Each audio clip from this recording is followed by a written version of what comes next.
नीमच जिला मुख्यालय पर अवैध रेती से भरे ओवरलोडिंग ट्रैक्टर और डंपर मुख्य मार्ग पर प्रवेश करते हैं, लेकिन इन्हें रोकने टोकने वाला कोई नहीं। यहां तक कि ओवरलोडिंग ट्रैक्टर बिना नंबर के मुख्य मार्ग पर स्टंट करते हुए आम राहगीरों के लिए जानलेवा बने हुए हैं। इन रेत माफिया के हौसले इतने बुलंद हो गए हैं कि पत्रकार अगर इनका कवरेज करे तो उन्हें भी धमकाया जा रहा है, जिसको लेकर आज पत्रकारों में खासा आक्रोश देखा गया, जिसके बाद बड़ी संख्या में पत्रकार लामबंद होकर कलेक्टर हिमांशु चंद्रा और एसपी अंकित जायसवाल से मिले और अभियान चलाकर सख्त कार्रवाई की मांग की गई। पत्रकारों ने अधिकारियों से मांग की है कि 5 जनवरी को डाक बंगले चौराहे पर पत्रकार बबलू किलोरिया को कवरेज करने से धमकाने वाले आरोपी महावीर गुर्जर के खिलाफ सख्त कानूनी कार्यवाही की जाए। पत्रकारों के ज्ञापन के दौरान कलेक्टर और एसपी ने मामले को गंभीरता से लेते हुए निष्पक्ष कार्यवाही का आश्वासन दिया। साथ ही पत्रकार को धमकाने वाले के खिलाफ सख्त कार्यवाही के संबंधित थाना प्रभारी को निर्देश दिए। कलेक्टर एसपी पत्रकार को धमकी का क्या कुछ मामला है? देखिए, हमारा फील्ड में पत्रकार साथी है बबलू किलोरिया, जो एक अच्छी पत्रकारिता कर रहे हैं पिछले कुछ वर्षों से। वो एक दिन 5 जनवरी के दिन की घटना है, जिस दिन वो अपने घर से निकले और कवरेज करने के लिए निकले थे। उन्होंने देखा कि एक ट्रैक्टर जो है, ट्रैक्टर का ड्राइवर स्टंट करता हुआ जा रहा है। दरअसल वो ट्रैक्टर रेती से भरा हुआ था और रेती की वजह से लोड नहीं ले पा रहा था, इसलिए वो ट्रैक्टर जो है वो अपने सतह से जो है 4-5 फीट 6 फीट तक ऊपर उठ रहा था। इसका जब उन्होंने वीडियो बनाया, क्योंकि एक विजुअल वैल्यू भी थी इसकी और एक खबर के हिसाब से भी एक ये महत्वपूर्ण विजुअल था। जब वीडियो बनाया, वीडियो बनाने की कोशिश की, उस ट्रैक्टर पे जो है नंबर प्लेट भी नहीं थी। पिछले दिनों पुलिस ने जो है एक अभियान चलाया था यातायात को लेकर, लेकिन आप देखिए कि ट्रैक्टर जो है बगैर नंबर प्लेट के चल रहे हैं। ऐसी स्थिति में उसको लगा कि खबर की दृष्टि से इम्पोर्टेंट है, तो उसने ट्रैक्टर का पीछा किया और आगे जाके जब विजुअल बनाना शुरू किए तो एक अलग ही आदमी, जिसने अपना नाम जो है महावीर गुर्जर नाम बताया, और उसने उसको वीडियो बनाने से रोका और उसके बाद उसको धमकी दी गई कि अगर आपने हमारे इस मामले में कुछ बात करी है या आप कुछ और इंटेंशन रखते हैं या ये खबर बनाना चाहते हैं तो अंजाम बुरा होगा। उसने पिछले कुछ घटनाओं का जिक्र करते हुए कि जिस तरह से रेत माफियाओं ने पत्रकारों को समय समय पर दबाया है, वैसी घटनाओं का जिक्र करते हुए अंजाम भुगतने की धमकी दी, जिसकी शिकायत आज समस्त पत्रकार साथियों के आवेदन पर जो है कलेक्टर और खनिज कार्यालय और एसपी साहब से की गई है। क्या चाहते हैं पत्रकार? पत्रकार सीधे तरह से ये चाहते हैं कि खनिज अधिकारी से बात करने पे पता चला है कि भड़बड़िया और जावद में 1-2 जो है लाइसेंस दिए गए हैं रेत भंडारण के। उसके अलावा नीमच में जितने रेत भंडारण किए जा रहे हैं वे अवैध है। खबरों की दृष्टि से हमारे लिए ये महत्वपूर्ण हो जाता है कि हम उन खबरों को उठाएं, लेकिन जैसा कि सुनने में आ रहा है और देखने में आ रहा है कि रेत माफिया जो है पत्रकारों को इन खबरों को करने से जो है रोक रहे हैं या उसके मतलब उन्हें डरा रहे, धमका रहे हैं। एसपी साहब को जो है हमने इस बात के लिए ताकीद किया और बताया कि ये घटनाक्रम हुआ है। उन्होंने अपने टीआई को एफआईआर करने के निर्देश दिए हैं और निश्चित रूप से हमें ये जो आश्वासन दिया है कि आज शाम तक बहुत बड़ी कार्रवाई जो है देखने को मिलेगी।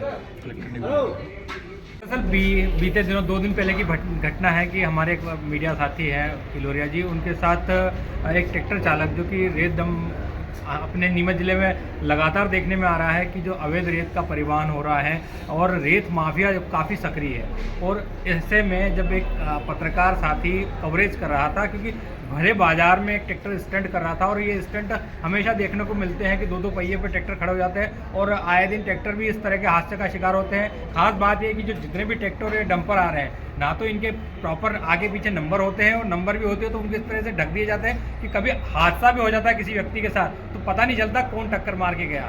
तो ऐसे गंभीर मामले को यदि कोई पत्रकार साथी कवरेज कर रहा है तो उसको धमकाना और इस तरह की दुष्कृत करना ये काफ़ी गंभीर विषय है। और इसी को लेकर आज हम सब पत्रकार साथियों ने कलेक्टर साहब को निवेदन किया और आवेदन भी दिया है कि जो वो रेत माफिया हैं और ये ट्रैक्टर से भरे बाजार स्टंट करने वाले हैं और जितने भी रेत का अवैध परिवहन कर रहे हैं और कारोबार में लगे हैं, इन लोगों पर सख्त कार्रवाई की जाए। और कलेक्टर साहब ने हमें आश्वस्त किया है कि निश्चित तौर पर इस पर जो एक्शन लेंगे और बड़ी कार्रवाई करेंगे।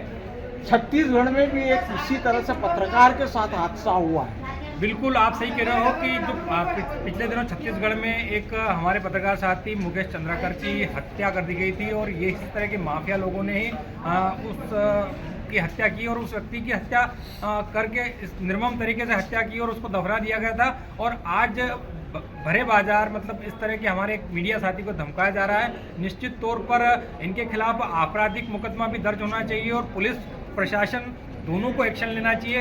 खास बात यहाँ जिम्मेदारी 3 विभागों की बनती है। एक तो जो ट्रैफिक पुलिस है वो यूँ तो कार्रवाई काफ़ी करते रहते हैं इधर उधर, लेकिन जहाँ करनी है नियमित रूप से, आप देख सकते हैं कि दशहरा मैदान में भी ट्रांसपोर्टर है 3 4 5, वो आज तक वहाँ पर ट्रांसपोर्ट कभी इक्का दुक्का गए, समझाइश दे दी। समझाइश क्या होती है? जब आप भरे जो सड़क पर कोई गरीब आदमी जाता है उसका चालान बनाने से गुरेज नहीं करते, तो जब ऐसे बड़े बड़े लोगों के रोज ट्रांसपोर्ट के काम चल रहे हैं और इस तरह के अवैध कार्यक्रम चल रहे हैं, तो उन पर कार्रवाई क्यों नहीं होती? दूसरा, खनिज विभाग आज तक सिर्फ फॉर्मेलिटी पूरी करते आ रहा है, कोई इन पे नियंत्रण नहीं। अवैध रेत परिवहन का कारोबार चलता आ रहा है। साथ ही साथ जो अपना आरटीओ विभाग है वो भी पता नहीं किस नींद में सो रहा है। तो इन तीनों विभागों को जगने की जरूरत है और इन पर इस तरह के लोगों पर कार्रवाई करने की काफ़ी आवश्यकता है। आपका नाम? विजित राव महाडिक। सर बताइए, अभी अवैध रेती को लेकर जो कारोबार चल रहा है, ट्रैक्टर स्टैंड कर रहे हैं, क्या कुछ कहना है इसको लेकर जिम्मेदार होने के नाते? अवैध परिवहन करने वालों के विरुद्ध लगातार कार्रवाई की जा रही है और जब भी कहीं ऐसी सूचना प्राप्त होती है विभाग कार्रवाई करता है। सर, मुख्य मार्ग और कलेक्टर कार्यालय के सामने से निकल रहे हैं और अवैध रेती के स्टॉक जगह जगह हैं, मीडिया को दिखाई देते हैं, खनिज विभाग को क्यों नहीं दिखाई देते हैं? नहीं, पूर्व में भी अवैध स्टॉक पे पूरे शहर में कार्रवाई की गई थी और आपको मालूम है रेंज अप करके यहाँ पर रखी हुई है कलेक्ट्रेट परिसर में, जिसके निर्वाचन की कार्रवाई चल रही है। और जाहिर आपने जब परिवहन की बात करी है तो लगातार ट्रैक्टरों पे कार्रवाई की जा रही है और संभाग के अंदर ये दूसरे स्थान पे नीमच जिला है जहाँ इतनी कार्रवाई की तो प्रतिदिन कलेक्टर कार्यालय के सामने से रेत के ट्रैक्टर गुजरते हैं, उन पर कोई कार्रवाई नहीं होती है? नहीं, बराबर कार्रवाई की जाती है। जब भी सूचना मिलती है या हम खुद भ्रमण करते हैं या इंस्पेक्टर हमारे जाते हैं, हम कार्रवाई करते हैं। सर, रेत माफिया ने धमकी दी है पत्रकार को वीडियो बनाने पर स्टंट के दौरान और ये कहा है कि सिस्टम हमारा सेट है, आप लोग छापोगे तो अंजाम भुगत लेना। कहीं सिस्टम पर वो खुद ही सवाल खड़े कर रहे हैं। सर, इस बारे में आप अगर धमकी दी है तो पुलिस विभाग में आप FIR कर सकते हैं। नहीं तो खनिज विभाग स्टंट को लेकर कार्रवाई नहीं करेगा? ये धमकी के मैटर के अंदर नहीं, खनिज के संबंधित प्रश्नों में ही कार्रवाई की। सर, नीमच में खनिज भंडारण के लिए ये लोग जो प्लॉट्स पे अपने रेती रखते हैं और विक्रय करते हैं, कितने लोगों को जिले में आपने लाइसेंस दे रखे हैं और नीमच की स्थिति क्या है? 2 लोगों को लाइसेंस दे रखे हैं सैंड के लिए। और फर्म का नाम बता दीजिए दोनों के। वो मैं देख कर बता पाऊँ जी, वो बता दीजिए, क्योंकि पत्रकारों को भी क्या होता है कि गलतफहमी हो जाती है। 2 फर्म का लाइसेंस है तो निश्चित रूप से उनका अधिकार है, लेकिन इसके अलावा जो कर रहे हैं वो फर्म का नाम बता दीजिए। जिस तरह हमारी पत्रकारिता है खरी, उस तरह बाबजी का ब्लॉग भी है खरा। बाबजी AAC ब्लॉक ने निर्माण की दुनिया में ला दी है नई क्रांति। अब सपनों का आशियाना बनाना हो या खेत की मेड़, प्रकाश से सस्ता भी है बाबजी AAC ब्लॉक। भारत के सबसे अत्याधुनिक प्लांट झांझरवाड़ा में बाबजी इंडस्ट्रियल बना रहा है भारत का सबसे मजबूत ब्लॉक। बाबजी AAC ब्लॉक की स्ट्रेंथ है ISI के मापदंडों से भी ज्यादा। मालवा, मेवाड़, वागड़ और चंबल में हो रहा है बाबजी AAC ब्लॉक का उपयोग। ना तो इसमें सीमेंट की और ना ही रेती और ना ही तराई की है आवश्यकता। लगाने में भी है बेहद आसान। तो आप कर रहे हैं किसका इंतजार? आज ही फोन उठाइए।